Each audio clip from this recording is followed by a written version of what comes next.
ஆற்றங்கரையில குதிரையோடு போய்கிட்டு இருந்த வந்தியத்தேவனை தேவராளன் சந்திக்கிறான். அவனும் அவனோடு வந்த சிலரும் சேர்ந்து வந்தியத்தேவனை கைய காலை கட்டி குண்டு கட்டா ஒரு பல்லக்குல தூக்கி போட்டு பழுவூர் இளையராணி நந்தினி கிட்ட கொண்டு போறாங்க. நந்தினி வந்தியத்தேவன் கிட்ட பல விஷயங்களை பத்தி பேசுறா. கடைசியில வந்தியத்தேவன் நந்தினி கிட்ட இலங்கையில தான் பார்த்த ஊமை பெண்ணை பத்தி சொல்றான். மறுபடியும் அவளை பார்த்தா தாங்கிட்ட கூட்டிட்டு வர சொல்லி நந்தினி அவங்கிட்ட சொல்றா. அப்புறம் மறுபடியும் கண்ணையும் கையையும் காலையும் கட்டி வந்தியத்தேவனை முல்லை ஆற்றங்கரையிலே கொண்டு அந்த ஆட்கள் விட்டுறாங்க. இதெல்லாம் தான் முந்தைய பகுதியோட இறுதியில கேட்டீங்க. தொடர்ச்சியத்தான் இந்த பகுதியில கேட்க போறீங்க.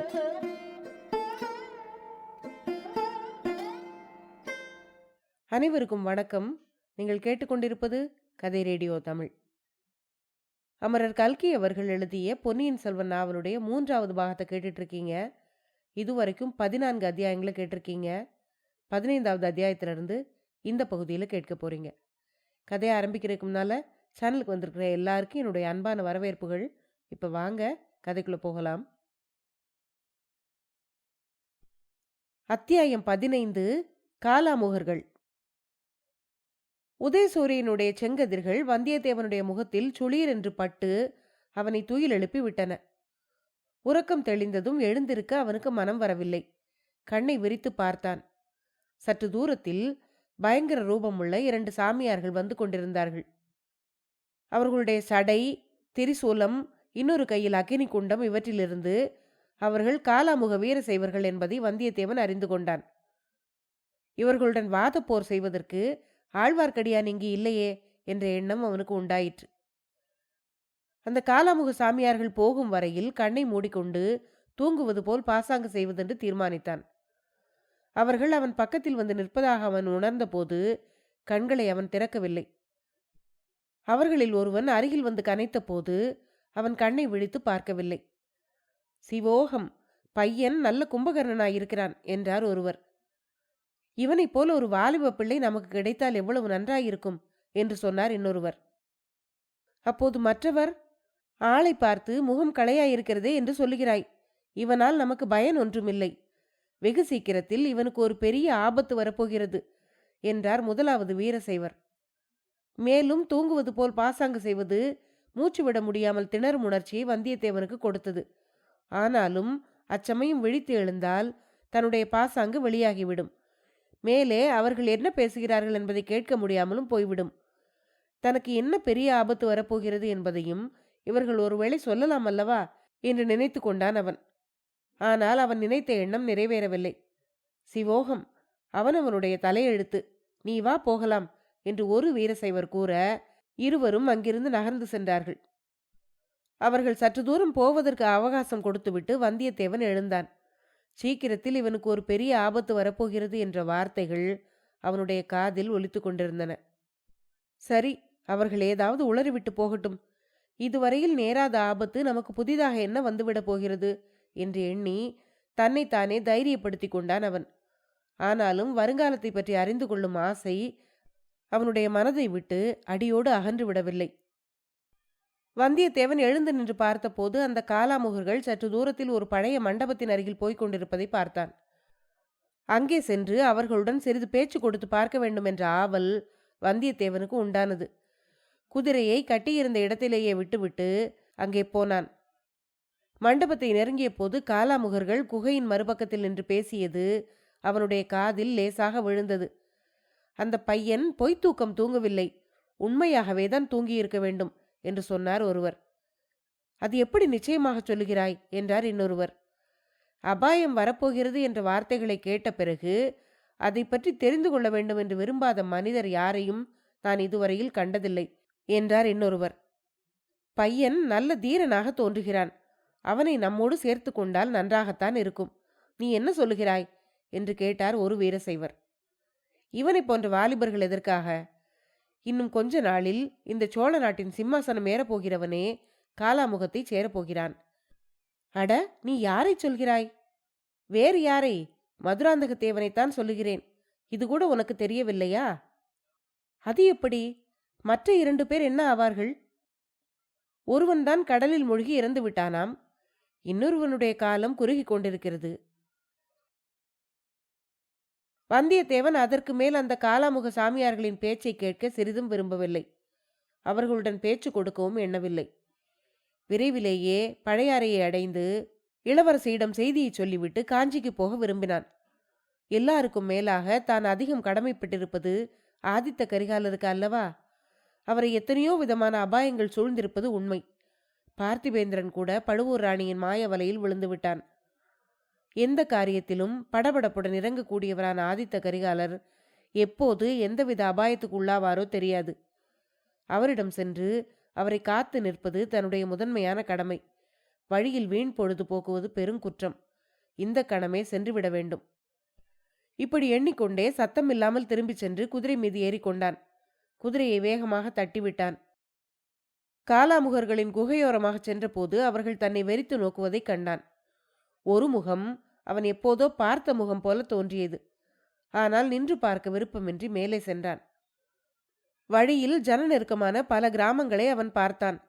அங்கெல்லாம் இளவரசர் கடலில் மூழ்கியது பற்றிய செய்தி இன்னும் பரவவில்லை என்று தெரிந்தது. ஜனங்கள் சாவதானமாக அவரவர் வேலையில் ஈடுபட்டிருந்தார்கள். அதுவரையில் நல்லதுதான். இளவரசரை பற்றிய செய்தி பழையாறையை அடைவதற்குள் தான் அங்கே போய் சேர்ந்து விட வேண்டும். இளைய பிராட்டியிடம் உண்மையை அறிவித்து விட வேண்டும். குந்தவை தேவியின் காதில் வேறு விதமான செய்தி விழுந்தால் ஏதாவது விபரீதம் நேரிட்டு விடலாம் அல்லவா? இளைய பிராட்டியாவது நம்புவதற்கு தயங்கலாம். அந்த கொடும்பாளூர் இளவரசி உயிரையே விட்டாலும் விட்டுவிடுவாள். இந்த எண்ணம் வந்தியத்தேவனுக்கு மிக்க பரபரப்பை உண்டாக்கியது. ஆனால் அவனுடைய அவசரம் குதிரைக்கு தெரியவில்லை. கால்களில் புதிதாக லாடம் அடிக்கப்பட்டிருந்த அந்த குதிரை வழக்கமான வேகத்துடன் கூட ஓட முடியாமல் தத்தளித்தது. கடைசியாக பிற்பகலில் சூரியன் அஸ்தமிப்பதற்கு 2 நாழிகை இருந்தபோதுதான் பழையாறை கோட்டையின் பெரிய சுவர் அவனுக்கு புலப்பட்டது. கோட்டை வாசலை அவன் நெருங்கிய போது மற்றொரு திசையிலிருந்து ஒரு கூட்டம் வருவதைக் கண்டான். வேல் பிடித்த வீரர்கள், விருதுகளை சுமந்தவர்கள், குதிரைகள் ஏறி வந்தவர்கள், இவ்வளவு பேருக்கும் நடுவில் தாமரைப்பூ வடிவமாக அமைந்த ஒரு தங்க ரதம். அந்த ரதத்தில் இளவரசர் மதுராந்தகத்தேவர் அல்லவா வருகிறார்? கடம்பூர் அரண்மனையிலும் தஞ்சாவூர் பொக்கிஷ நிலவரையிலும் பார்த்த அதே இளவரசர்தான். கோட்டைக்குள் பிரவேசிப்பதற்கு யுக்தி என்னவென்பது உடனே வந்தியத்தேவனுடைய மனதில் தோன்றி அவனுக்கு உணர்ச்சியூட்டிவிட்டது. தாமரை மலரின் வடிவமான தங்க ரதத்தை நோக்கி வந்தியத்தேவன் களைத்து போயிருந்த தன்னுடைய குதிரையை வேகமாக செலுத்தினான்.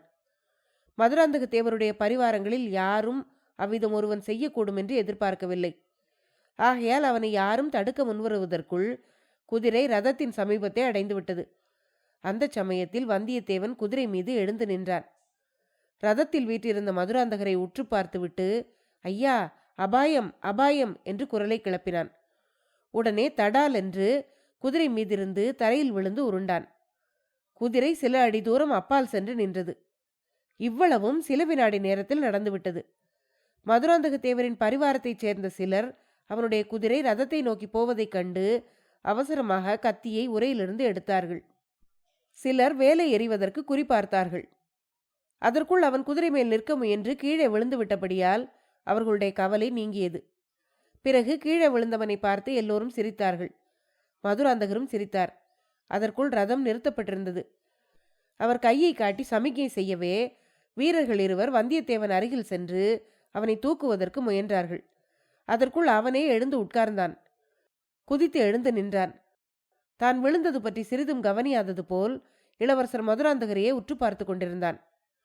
அவனை இப்படி அருகில் கொண்டு வாருங்கள் என்றார் இளவரசர். வீரர் இருவரும் வந்தியத்தேவனுடைய கையை பிடித்து அழைத்துச் சென்று ரதத்தின் பக்கத்தில் நிறுத்தினார்கள். இன்னமும் அவனுடைய கண்கள் மதுராந்தகரின் முகத்தின் மேலேயே இருந்தன. அப்பனே, நீ யார் என்று இளவரசர் கேட்டார். சக்கரவர்த்தி பெருமானே, என்னை தெரியவில்லையா என்றான் வந்தியத்தேவன். என்ன உளறுகிறாய்? அடே, நீங்கள் சற்று விலகி நெல்லுங்கள் என்றார் மதுராந்தகர்.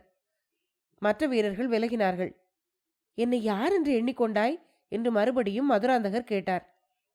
மன்னிக்க வேண்டும் இளவரசே, தவறாக சொல்லிவிட்டேன். தாங்கள் இன்னும் இன்னும் என்று தட்டுத்தடுமாறி பேசினான். இதற்கு முன் எப்போதாவது என்னை நீ பார்த்திருக்கிறாயா என்று கேட்டார் அவர். பார்த்திருக்கிறேன், இல்லை பார்த்ததில்லை என்றான் வந்தியத்தேவன். என்னை பார்த்திருக்கிறாயா இல்லையா, உண்மையை சொல் என்றார் மதுராந்தகர். நேற்றிலிருந்து நான் உண்மையை சொல்வதென்று வைத்திருக்கிறேன். அதனால்தான் நிச்சயமாக சொல்ல முடியவில்லை என்றான் அவன். ஓஹோ, நீ நேற்று முதலாக உண்மை பேசுகிறவனா? நல்ல வேடிக்கை என்று மதுராந்தகர் சிரித்தார். அதனால் நிச்சயமாக சொல்ல முடியாமல் போவானேன் என்று மறுபடியும் கேட்டார் அவர். இந்த காலத்தில் எதைத்தான் நிச்சயமாக சொல்ல முடிகிறது? ஒருவரைப் போல் இன்னொருவர் இருக்கிறார். ஒரு நாள் மூடு பல்லக்கில் இருந்தவர் இன்னொரு நாள் ரதத்தில் இருக்கிறார். இப்படி வந்தியத்தேவன் கூறியதும் என்ன சொன்னாய் என்று மதுராந்தகர் திடுக்கிட்ட குரலில் வினவினார். ஒருவரைப் போல் இன்னொருவர் இருப்பதால் நிச்சயமாக சொல்ல முடியவில்லை ஐயா என்றான் வந்தியத்தேவன். நான் யாரைப் போல் இருக்கிறேன் என்று கேட்டார் மதுராந்தகர். 2 தடவை தங்களை நான் பார்த்திருக்கிறேன், அல்லது தங்களை போன்றவரை பார்த்திருக்கிறேன். தாங்கள்தானா, அதாவது நான் பார்த்தவர் தானா என்று சந்தேகமாயிருந்தது. அதை தெரிந்து கொள்வதற்காகத்தான் சற்று முன்னால் குதிரை மேலேறி நின்று அப்படி உற்று பார்த்தாயா என்று கேட்டார் மதுராந்தகர். ஆமையா என்று பதில் உரைத்தான் வந்தியத்தேவன். சரி, பார்த்து என்ன தெரிந்து கொண்டாய் என்று கேட்டார் அவர். நான் பார்த்தவராகவும் தாங்கள் இருக்கலாம், இல்லாமலும் இருக்கலாம் என்று தெரிந்து கொண்டேன் என்றான். மதுராந்தகருக்கு கோபம் உண்டாக தொடங்கியதென்பதை அவருடைய முகத்திலிருந்தும் குரலிலிருந்தும் தெரிந்து கொள்ள முடிந்தது. நீ சுத்த போக்கிரி, உன்னை என்று ஏதோ சொல்ல ஆரம்பித்தார். அதற்குள் வந்தியத்தேவன், இளவரசரே, கோபிக்க வேண்டாம். நான் தங்களையோ தங்களை போன்றவரையோ பார்த்தது எங்கே என்று சொல்லுகிறேன். பிறகு தாங்களே தீர்மானித்துக் கொள்ளலாம் என்றான். அப்படியானால் சீக்கிரம் சொல் என்றார் அவர். ஒரு பெரிய கோட்டை, நாலாபுறமும் நெடிய மதில்கள், வீராதி வீரர்கள் பலர் அங்கே கூடியிருந்தார்கள். நடுராத்திரி சுவரில் மாட்டிய பெரிய அகல் விளக்கிலிருந்து புகையினால் மங்கிய வெளிச்சத்தில் அவர்கள் ஆத்திரமாக பேசிக் கொண்டிருந்தார்கள். சுவரோரமாக ஒரு பல்லக்கு இருந்தது. அந்த வீரர்களின் தலைவரை மற்றவர்கள் ஏதோ கேள்வி மேல் கேள்வியாக கேட்டார்கள். அவருக்கு கோபம் வந்துவிட்டது. வேகமாக எழுந்து போய் பல்லக்கின் அருகே நின்றார். பல்லக்கை மூடியிருந்த பட்டுத்திரையை விலக்கினார். பல்லக்கின் உள்ளே இருந்து ஒரு சுந்தர புருஷர் வெளியே வந்தார். அவரை பார்த்ததும் அங்கே கூடியிருந்த வீரர்கள் அனைவரும் வாழ்க வாழ்க என்று கோஷமிட்டார்கள். பட்டத்து இளவரசர் வாழ்க என்று சிலர் கூவினார்கள். சக்கரவர்த்திக்கு ஜே என்று கோஷித்ததாகவும் ஞாபகம். ஐயா, அப்போது பல்லக்கிலிருந்து வெளிவந்தவருடைய முகம் தங்களுடைய முகம் போலத்தான் இருந்தது. ஏதாவது நான் தவறாக சொல்லியிருந்தால் தயவு செய்து மன்னிக்க வேண்டும் என்றான் வந்தியத்தேவன். நடுவில் குறுக்கிடாமல் இத்தனை நேரம் கேட்டுக்கொண்டிருந்த மதுராந்தகத்தேவருடைய நெற்றியில் வியர்வை துளிர்க்க ஆரம்பித்தது. அவருடைய முகத்தில் பயத்தின் சாயை படிந்தது. நேற்று முதலாக உண்மையை சொல்லுகிறவனே, அந்த வீரர்களின் கூட்டத்தில் நீ இருந்தாயா என்று கேட்டார். இல்லை ஐயா, சத்தியமாக இல்லை. பின்னர் எப்படி கூட இருந்து பார்த்தது போல சொல்லுகிறாய் என்றார் மதுராந்தகர். நான் கண்ட காட்சி உண்மையாக நடந்ததா அல்லது கனவிலே நடந்ததா என்று எனக்கே நிச்சயமாக தெரியவில்லை. வந்தியத்தேவன் இப்படி சொல்லிக் கொண்டிருக்கும் போதே, போதும் நிறுத்து என்றார் மதுராந்தகர். அவருடைய முகத்தில் பீதி தெரிந்தது. வந்தியத்தேவன் சும்மா இருந்தான். நீ நிமித்தக்காரனா என்று மதுராந்தகர் அவனை பார்த்து கேட்டார். இல்லை ஐயா, அது என் தொழில் இல்லை. ஆனால் நடந்ததையும் சொல்லுவேன், இனிமேல் நடக்கப் போவதையும் சொல்லுவேன் என்றான் அவன். மதுராந்தகர் சிறிது யோசித்துவிட்டு, குதிரை மேல் நின்ற போது ஏதோ கத்தினாயே, அது என்ன என்று கேட்டார். அபாயம் அபாயம் என்று கத்தினேன் என்றான் அவன். யாருக்கு அபாயம் என்று கேட்டார் மதுராந்தகர். தங்களுக்குத்தான். எனக்கா? என்ன அபாயம்? தங்களை பல அபாயங்கள் சூழ்ந்திருக்கின்றன. அதுபோலவே பெரும் பதவிகளும் காத்திருக்கின்றன. அவற்றை குறித்து சாவகாசமாக சொல்ல வேண்டும். என்னுடைய கத்தியை கூடத்தான் தங்கள் வீரர்கள் பிடுங்கிக் கொண்டு விட்டார்களே. தங்களுடன் என்னை கோட்டைக்கு அழைத்து கொண்டு போனால் சொல்கிறேன் என்றான் அவன். ஆகட்டும், என்னுடன் வா, சாவகாசமாக பேசிக்கொள்ளலாம். மதுராந்தகத்தேவர் தம்முடன் வந்த வீரர்களின் தலைவனை கை காட்டி அருகில் அழைத்தார். வந்தியத்தேவனை சுட்டிக்காட்டி அவனை அவர்களுடன் கோட்டைக்குள் அழைத்து வரும்படி கட்டளையிட்டார். அந்த கட்டளை அவ்வீரர் தலைவனுக்கு அவ்வளவு உற்சாகத்தை கொடுக்கவில்லை. ஆனாலும் கட்டளைக்கு கீழ்ப்படிந்து வந்தியத்தேவனையும் தன்னுடன் அழைத்துச் சென்றான். சற்று நேரத்துக்கெல்லாம் பழையாறை கோட்டை கதவு திறந்தது. மதுராந்தகத்தேவரும் அவருடைய பரிவாரங்களும் வந்தியத்தேவனும் கோட்டைக்குள் பிரவேசித்தார்கள். அத்தியாயம் 16. மதுராந்தகத்தேவர். இந்த கதையின் ஒரு முக்கிய கதாபாத்திரமான மதுராந்தகத்தேவரை கதையின் ஆரம்பத்தில் கடம்பூர் மாளிகையிலே நாம் சந்தித்தோம். இன்னொரு முறை பழுவேட்டரையரின் பாதாள நிலவரை பாதை வழியாக நள்ளிரவில் அவர் அரண்மனைக்கு சென்றபோது பார்த்தோம். மதுராந்தகரை பற்றி சொல்லுவதற்கு முன்னால் அவருடைய பரம்பரையை குறித்தும் சொல்ல வேண்டும். சுந்தர சோழ சக்கரவர்த்திக்கு முன்னால் சோழ நாட்டில் நீண்ட காலம் அரசு செலுத்தியவர் அவருடைய பெரிய தந்தை கண்டராதித்த சோழர். அவரும் அவருடைய தர்ம பத்தினியான மழவரையர் மகள் செம்பியன் மாதேவியும் சிவபக்த சிகாமணிகள். சிவாலய திருப்பணிகளிலேயே தங்கள் வாழ்க்கையை ஈடுபடுத்தியவர்கள். கண்டராதித்தருக்கு போர் செய்து ராஜ்யத்தை விஸ்தரிப்பதில் நம்பிக்கை இல்லை. சமாதானத்தையே நாடினார். இதன் காரணமாக இவருடைய ஆட்சி காலத்தில் சோழ சாம்ராஜ்யம் மிகவும் சுருங்கி போனது. கண்டராதித்தர் தன் முதிர்ந்த வயதில் மழவரையர் மகளை மணந்து கொண்டார். அவளுடைய புதல்வன் மதுராந்தகன். கண்டராதித்தரின் அந்திம காலத்தில் மதுராந்தகன் சின்னஞ்சிறு குழந்தை. ராஜ்யத்தை சுற்றிலும் எதிரிகள் தலையெடுத்துக் கொண்டிருந்தார்கள். அதே சமயத்தில் கண்டராதித்தரின் தம்பி அரிஞ்சயன் போரில் காயம்பட்டு மரணத்தை எதிர்நோக்கி கொண்டிருந்தான். அரிஞ்சயனுடைய குமாரன் சுந்தர சோழன் அதற்குள் காளை பருவத்தை கடந்து பல போர்களிலே வெற்றி முரசு கொட்டி மகாவீரன் என்று பெயர் பெற்றிருந்தான். ஆதலினால் கண்டராதித்தர் தமக்கு பின்னர் சுந்தர சோழனே பட்டத்துக்குரியவன் என்று முடிவு கட்டி குடிமக்களுக்கும் அறிவித்து விட்டார். அத்தோடு தனக்கு பின்னால் சிம்மாசனம் சம்பந்தமான குடும்ப சண்டைகள் உண்டாகாதிருக்கும் பொருட்டு சுந்தர சோழருடைய சந்ததிகளே பட்டத்துக்குரியவர்கள் என்றும் சொல்லிவிட்டார். தன்னுடைய மகன் மதுராந்தகனை சிவபக்தனாக வளர்த்து சிவ கைங்கரியத்தில் ஈடுபடுத்த வேண்டும் என்று தன் மனைவியிடமும் அவர் சொல்லியிருந்தார். இவையெல்லாம் அந்த நாளில் நாடறிந்த விஷயங்களாய் இருந்தன. செம்பியன் மாதேவி தன் கணவருக்கு அளித்த வாக்கை நிறைவேற்றி வந்தாள். மதுராந்தகனுடைய சிறு பிராயத்திலே அவனுடைய உள்ளத்தில் சிவபக்தியையும் உலக வாழ்வில் வைராகியத்தையும் உண்டாக்கி வளர்த்து வந்தாள். ஏறக்குறைய 20 வயது வரையில் மதுராந்தகன் அன்னையின் வாக்கையே வேத வாக்காக கொண்டு நடந்து வந்தான். ராஜ்ய விவகாரங்களில் அவனுக்கு சிறிதும் பற்று உண்டாகவில்லை. சோழ சிங்காசனம் தனக்கு உரியது என்ற எண்ணமே அவனுடைய உள்ளத்தில் உதயமாகாமல் இருந்தது.